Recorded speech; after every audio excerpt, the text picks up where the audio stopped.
Welcome to Revit 2019 Demo 32.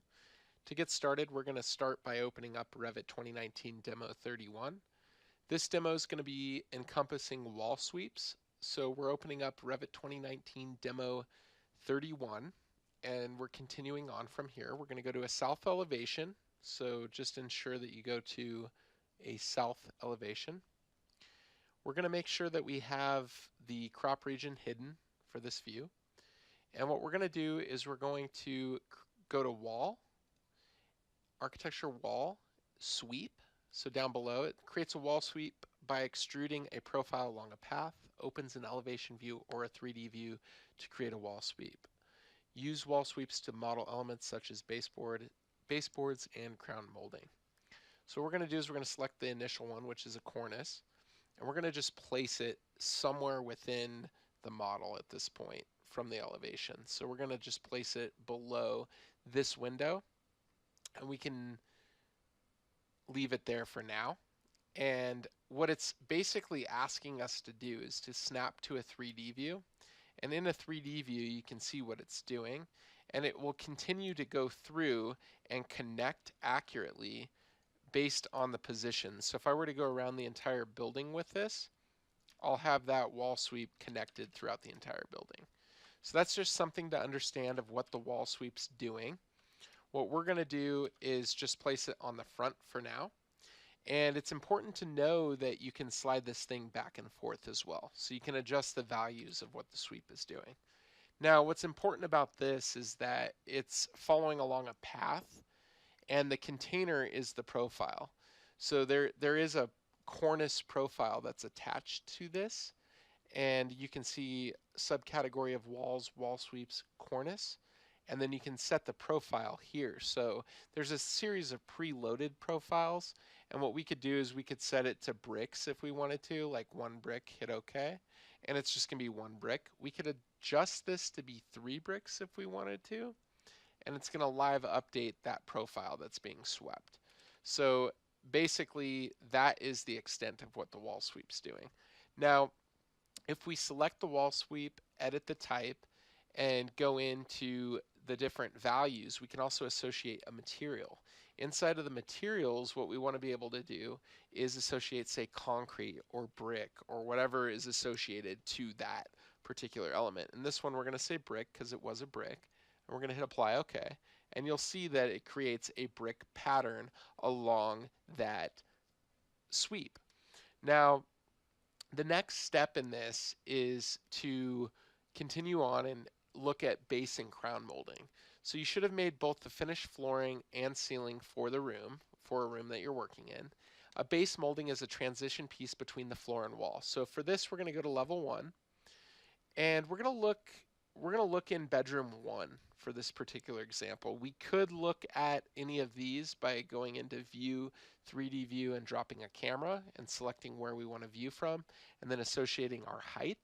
But for right now, we're going to just look at bedroom 1. We already have 3D view 1 associated to this. So a base crown molding or a base molding would be down below here, and then a crown molding would be along the top. Now you can see associated here that our ceiling's not set at the correct height. So if I bumped it up to 8 feet, all the lighting elements that are associated to it are going to move up as well. Now, I'm going to take this opportunity to explain a little bit more about the sun paths. So if we select sun path on, we're going to use the specified project location. And once the sun's on, you can see that we're starting to get some lighting in the room. Now, if we go into sun settings, our location is set to Boston, Massachusetts. We're going to set this to Bozeman, Montana. So we're going to say Bozeman.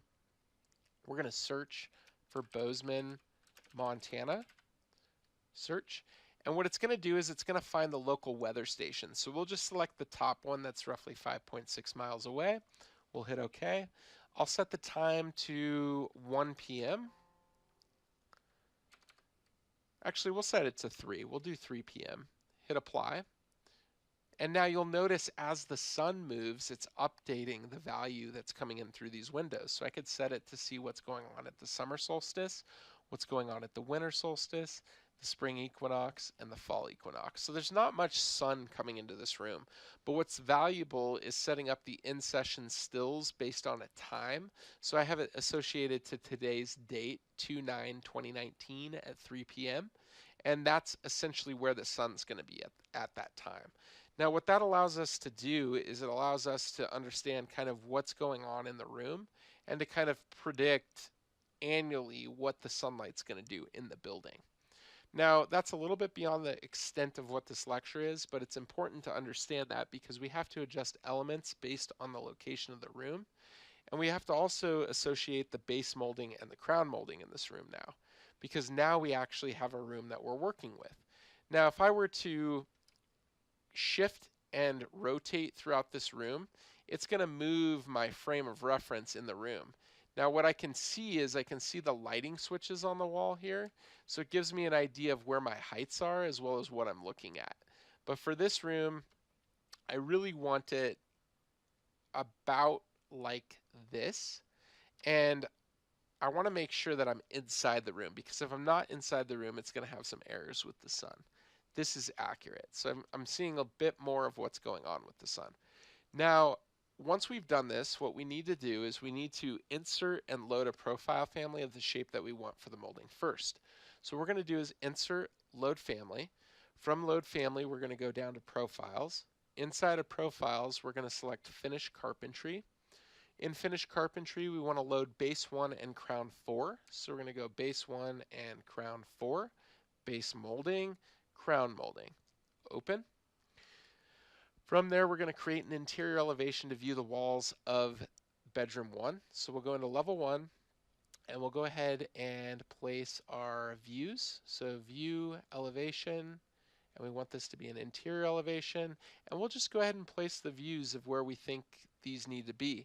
Now, if I place one elevation view, I could check mark, and now I have 2 created. So if I go to elevations, interior elevations, I have 1A and 1B. Now these are associated to only show within the context of the ceiling and the walls that they're associated to. So if I undo that, you'll notice that that's set up correctly, but the base level is not. So if I bump this up just a hair, bump that out, this is the interior side of that wall. 1B, same thing. I want this to be at level 1, and now I'm at that wall. Now, what we want to do is we want to go to View, Elevation. We created those 2 interior elevations. We've placed those. We've selected the boxes. I want to go back to level 1 and select that interior elevation and check these 2 boxes. So it's going to create those 2 interior elevations. So I have A, B, C, and D. Same thing, I'm going to go ahead and bump this up.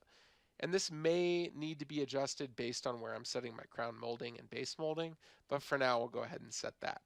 So we're going to each elevation and dragging the crop box up to see the ceiling and adjacent walls. So we've done that, but we actually need to see a little bit above. Ceiling above, a little bit below. We'll start with this one. Now what we want to do is architecture, wall, sweep, and we want to select that profile that we had. Now the thing is, cornice is the default, but we need a base molding. So we're going to edit that type, we're going to duplicate that type, and we're going to call it Gallatin, and we're using Gallatin space dash space, base 1 white.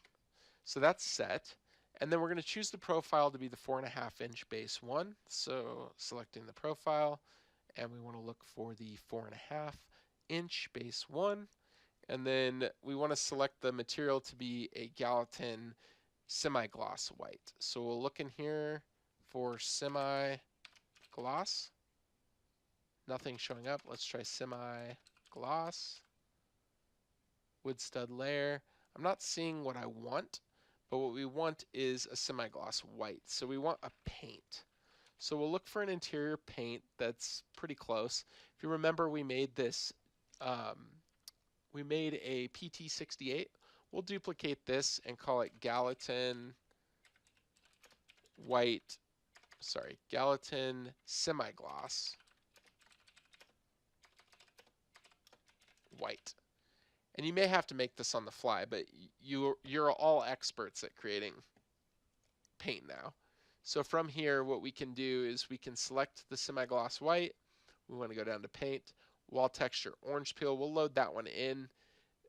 We actually don't need that wall texture because we just created the Gallatin one. So we'll use Gallatin semi-gloss white. We'll change the value of what's rendering. Now, that's being pulled from the appearance of what this paint is. We want to change this paint to be a white. So now we have a white eggshell roller paint associated with that wall. We're going to hit apply OK. And then from there, we now have Gallatin semi-gloss white associated to the correct base. And now we want to attach it to the wall. So we're going to align this to the bottom level of the wall. And you can see that it's automatically snapping. And so as I place things, it's going to be placed in the model. I could snap back now to that 3D view. So if I go into 3D view 1, I can see that that's been placed. I could even place that in this view as well. So I could do a wall sweep, and I could actually select a wall in here as well. It doesn't look like it's letting us. So let's try to go to the interior elevation. And that's fine. That's a good experiment to test. But you'll notice that this is the profile that's being swept. So if I come back in, wall sweep from the next elevation, and I select here, now it's continued on. And then if I go to 1C, wall sweep, place that. And then 1D, wall sweep, place that.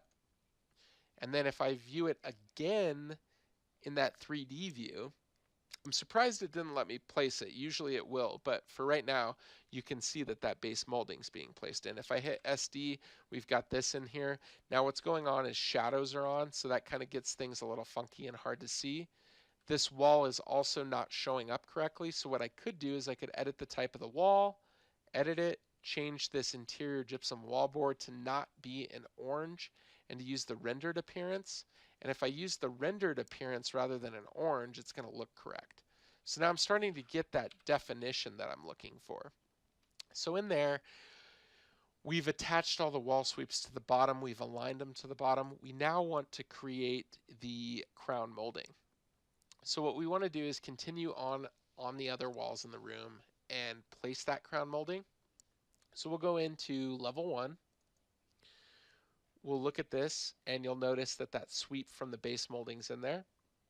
We'll go back to 1A, which is where we're at. From 1A, what we'll do is we'll hit wall sweep, and we'll edit the type, and we'll duplicate this, and we'll call it Gallatin crown. Just delete this out here. Crown 4-inch white, or you could say 4 white, crown 4 white.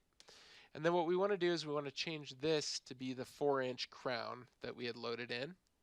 So we're going to look for the crown 4, 2.5 inch is what it is. Hit OK. And we'll go ahead and place this one in there. And we're just getting it ballpark. Right there it's a little low, so I can just move it up. And then I'll just bounce through each one of these different views to associate it. We'll go to architecture wall sweep. We'll place that in. Notice that it's being drawn correctly there, but it's aligning correctly as well. So now wall sweep, I don't even necessarily have to move the value above if it's snapping correctly. Because if it's going to snap correctly to the base, then we're in good shape. If it's not like that, then we will have to adjust the view. So we'll kind of just adjust that wall sweep, place it in, getting it ballparked. It's still off, and in that case we'll just move it down so that it's aligned correctly. I'm kind of just arrow keying it into place at this point. Close enough. Go to 1D. Now if I was getting super articulate about my renderings, I want to make sure that's completely aligned, because if it's not aligned, you're going to see it in your renderings and you're going to see it across the board. Now for right now, I'm not quite sure why it's not selecting accurately, but what I can do is place it arbitrarily, hit MV, select the element, and then move it up to fit to this line. And now it's in place, and you can see that. Now if I go back to 3D view 1, you'll see I have my crown molding in place and my base molding in place. And that's important. That's pretty valuable. Now we've placed those on the walls, we've aligned the top and bottom moldings, and we have it all in place. If I hit SD, it's looking a little bit better. The thing is, based on our sun path and based on where that's at, if I turn that off, it's not really going to change anything. If I turn shadows off, it might be a little bit clearer. So those are some valuables or variables down below that are valuable towards your success of what you're viewing. And so for this lecture, I'll go ahead and crop this view up just a hair here, and we'll hit ZE to zoom extents, and we'll save it as demo32. So file, save as, project, revit2019 demo32. And I will see you in the next lecture.